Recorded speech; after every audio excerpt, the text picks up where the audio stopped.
घने जंगल में राजा शेर सिंह की शादी तय हुई खूबसूरत रानी सुहानी के साथ।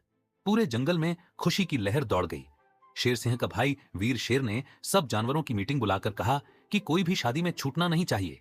सभी जानवर खुशी खुशी तैयारियों में लग गए। शादी का दिन आया। जंगल फूलों, लाइट और संगीत से सज गया। बंदर नाच रहे थे, मोर झूम रहे थे और हाथी पानी की फुहार मार रहे थे। सब कुछ बहुत अच्छा चल रहा था। तभी अचानक पहला कांड हुआ। रानी सुहानी के गहनों का डिब्बा गायब हो गया। वीर शेर ने तुरंत सबको रोक लिया और जांच शुरू की। थोड़ी देर बाद पता चला कि लोमड़ी ने लालच में आकर गहने चुरा लिए थे। उसने अपनी गलती मान ली तो शेर सिंह ने उसे माफ कर दिया और शादी फिर से शुरू हो गई। लेकिन कुछ ही देर बाद दूसरा और बड़ा कांड हो गया। अचानक तेज हवा चली और रानी सुहानी गायब हो गई। पूरा जंगल डर गया। एक उल्लू ने बताया कि उसने एक काला साया देखा था। शेर सिंह और वीर शेर को शक हुआ कि यह किसी खतरनाक दुश्मन का काम है। वे जंगल की एक डरावनी गुफा में पहुंचे जहां कालिया भेड़िया रहता था।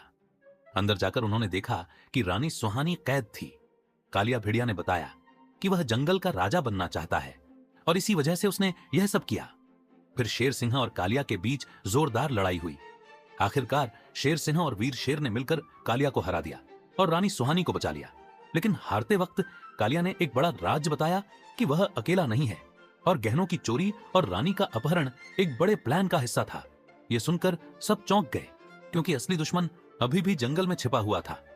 आखिर में शादी पूरी हो गई, लेकिन इस बार खुशी के साथ एक डर भी था क्योंकि असली खतरा अभी खत्म नहीं हुआ था। पार्ट 2 और भी खतरनाक है।